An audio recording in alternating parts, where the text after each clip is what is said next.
What's up guys, Chorus95 here, and welcome to the third and final episode of my Football Manager 2016 experiment, charting Martin Ødegaard's career.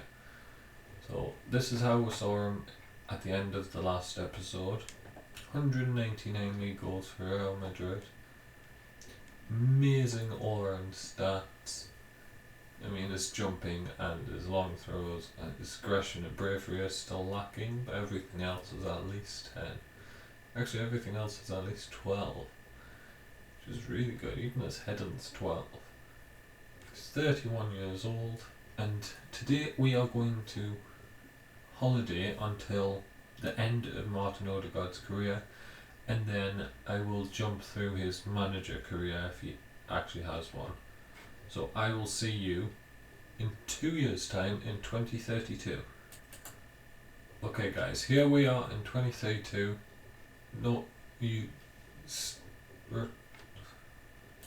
Okay guys, here we are, 2032, Martin Ødegaard, now with £6.25 million, still earning £325,000 a week. Only contracted for one more year, so will he move on after this year? The next season, we'll have to see. His technical and physical stats seem to have dropped a bit, and his mental seem to have grown a bit, which you would expect from an aging player. As I said, 33 years old now. Let's have a look at his career stats. So last year, 58 games played, 34 goals, 24 assists, 23 player of the match awards, 8.51 average rating. That's ridiculous.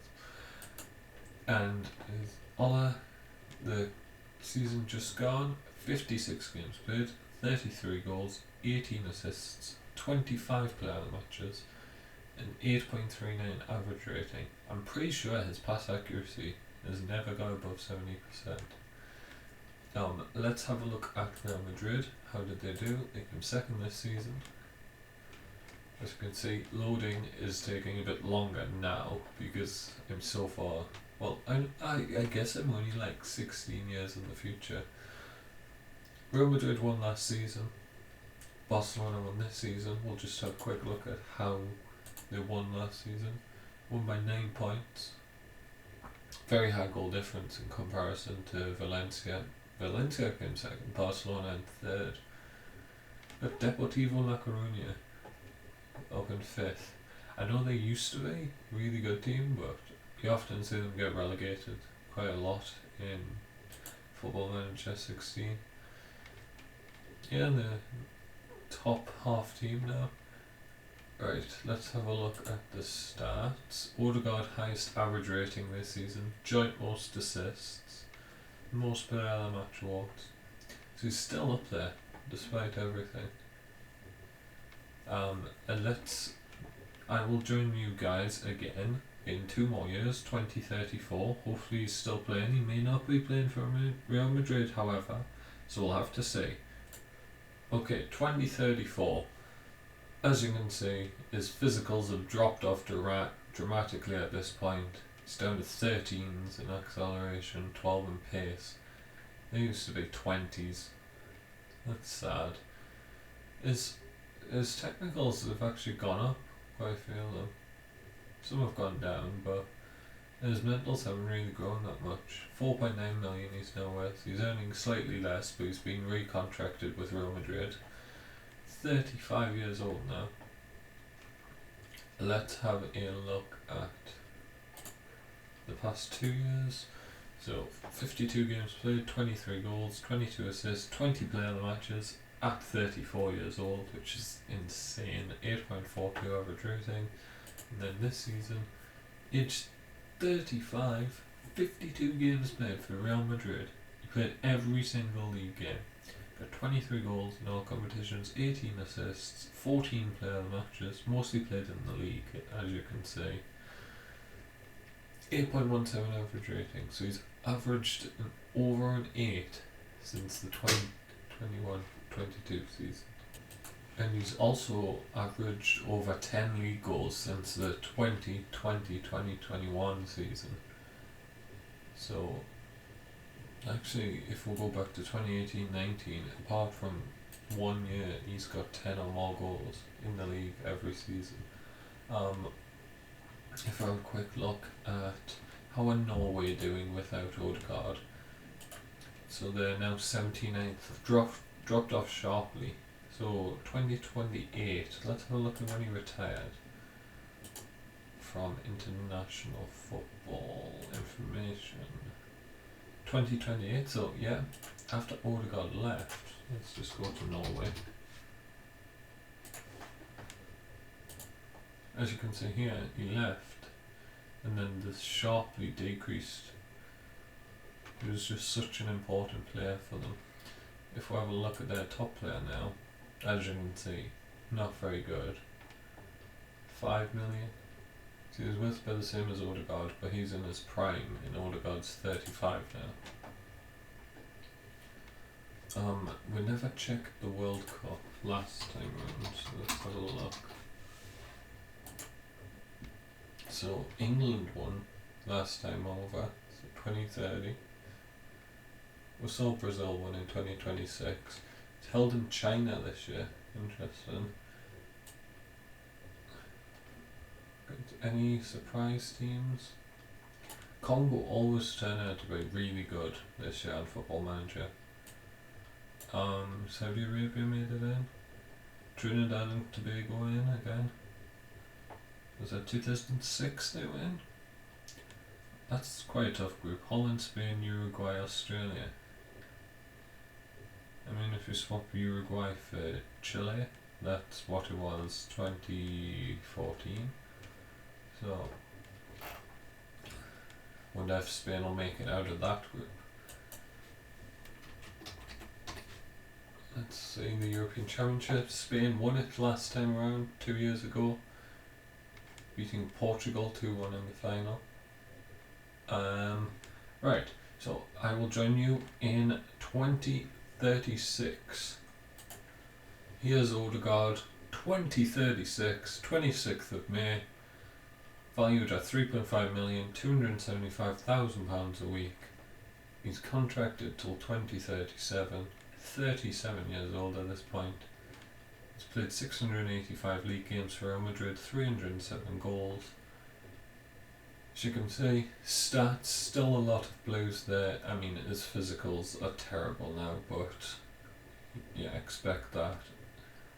See, I would think he would have been moved back a bit, but he's only natural on the right wing and in the centre attacking midfield position. If we go to his career stats, you can see 34th of 35, 54 games played, 20 goals, 17 assists, 16 player of the matches, 8.09 average rating. And then this year just gone, 50 games played, 16 goals, 26 assists, 14 player of the matches, 8.24 average rating. So he's still in Real Madrid's first team, age 37. He's not in the minute. And as you can see here, there's the reason. Martin Ødegaard, at the age of 37, plans to retire on the 14th of July 2036. So this is going to be our last season with Ødegaard as a player. As you can see, he played 49 of his games in the centre, attacking midfield role. 1 game at centre mid. Quite amazing, really. If you think about it, how long he's spent at Real Madrid. As you can see, total career stats, 742 league games, 318 goals, 309 assists.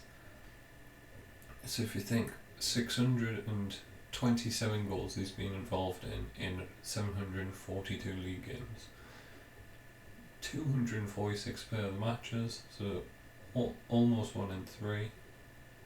Actually, that is more than 1 in 3. Yeah, that's more than 1 in 3, I believe. I can't count. Okay, and 8.26 average rating across his entire career. It's ridiculous. Actually, that's not. It's at least 738, I think. Times 3. So almost 1 in 3 you get to play out of that reward. But if we look up here, it's got profile, player attributes, information, which is all normal. It's also got staff attributes, which means he's probably going to go on to get a coaching position, or as we can see, his favoured thing, head of youth development. He's not very good. He's got good adaptability, which you would expect, but everything else, apart from his technical, is pretty poor. So just coaching uses technical, everything else doesn't. So we'll have to see how he does as the manager, because I know how he does. I've actually holidayed quite far into the future, and we'll see in a minute. I'll join you 2 more years in the future where we see what post he's taken up as his first managerial role. Okay guys, as you can see, Martin Ødegaard, his first job in management, has gone back to Norway, back to the international team, and he's now the manager of Norway's under-21s. As you can see, like I mentioned before, not great stats. They have improved a bit. He's not very well suited to being a manager, probably due to the poor stats. But hopefully we'll see that improve. See what he can go on to.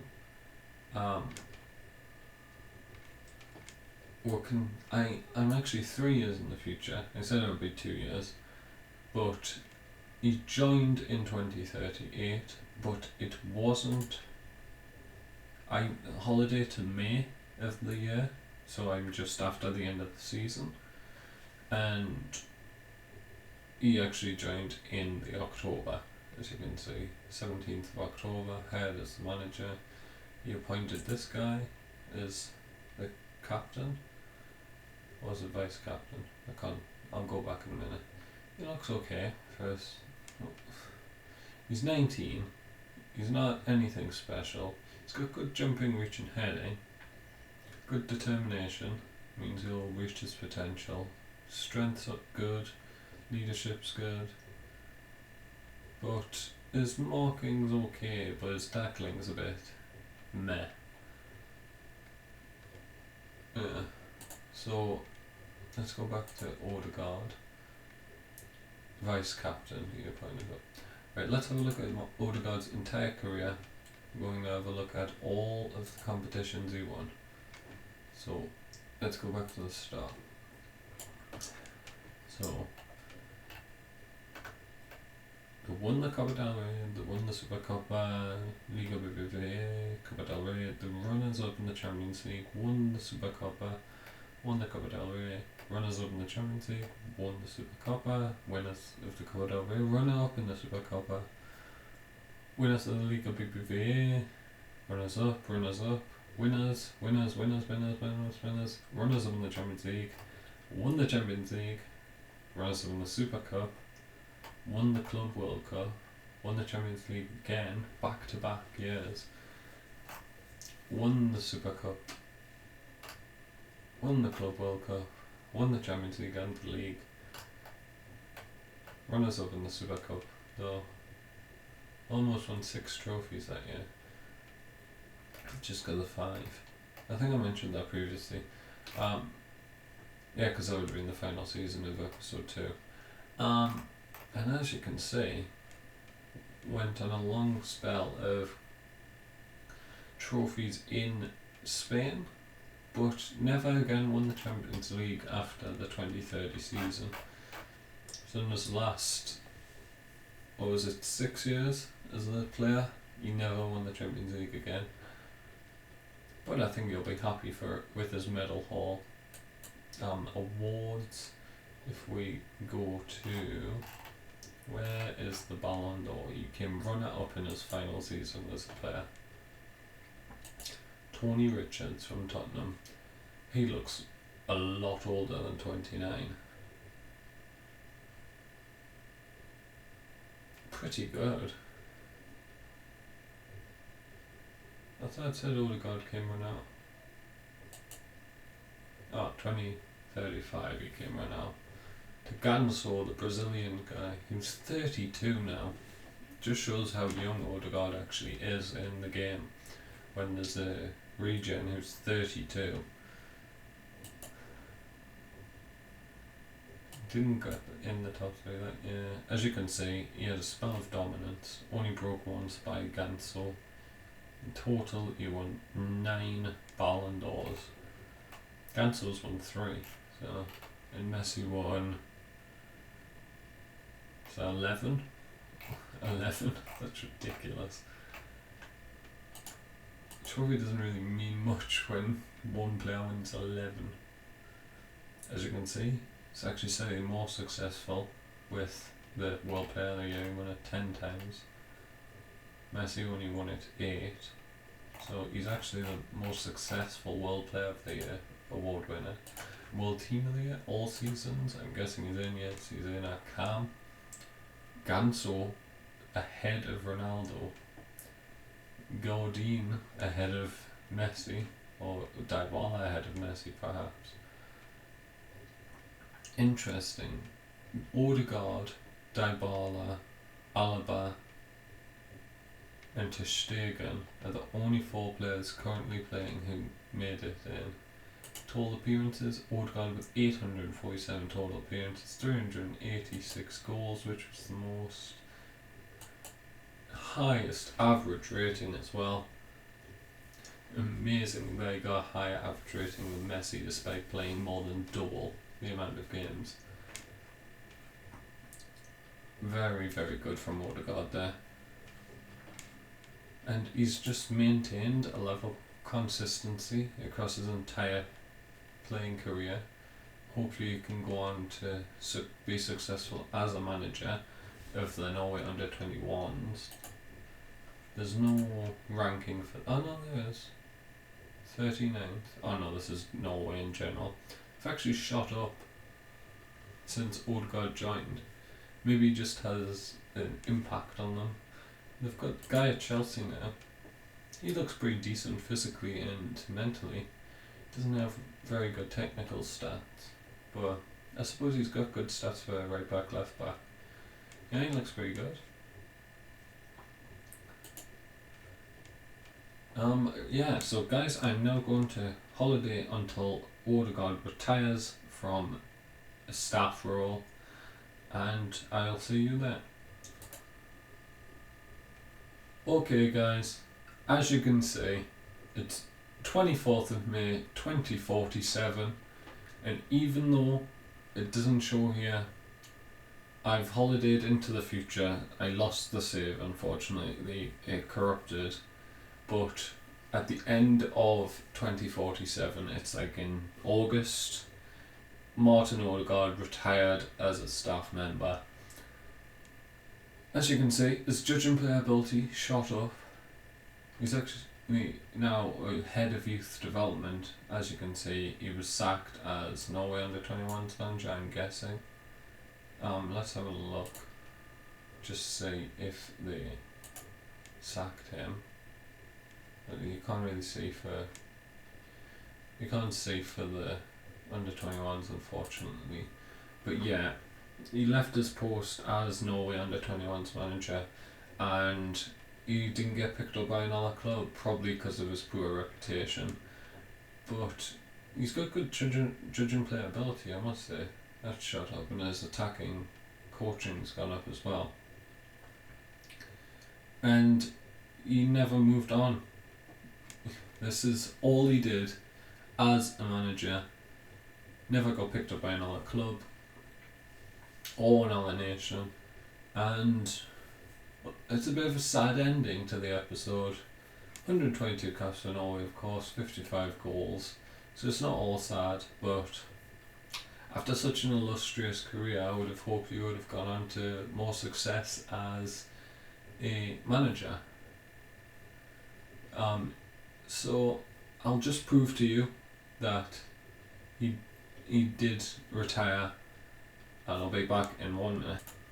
Okay guys, I'm now in 2083. I may have holidayed a bit too far, But here is Martin Ødegaard's biography. Pause the video if you want to read it. He retired as staff age 48. If I go ahead, you can see that was his last post as a manager. He never went on to do anything else. He won a lot of trophies in his time. 38 team trophies, came second 14 times. He won 46 personal trophies, so that's Ballon d'Ors, World Player of the Year. I think World Team of the Year counts for that as well. Second place 7 times, third place 7 times. So yeah, incredibly successful career for Martin Ødegaard. Didn't go on to an illustrious managerial career, but I suppose he spent 8 years as Norway under-21 manager. Just never really got anywhere with it, I suppose. October to October, quite strange that. And I think that's going to be it for this video, guys. So, as you can see, Ødegaard's had a great career. I hope you've had a great time watching this video. If you have, drop a like on the like button down below. Comment future Football Manager experiments you would like to see. I have a few ideas. Hopefully I will be starting a Football Manager save soon, so look forward to that. And if you want to see that and more content similar to that on my channel, make sure to hit the subscribe button. I've been Corvus95. Thank you for watching.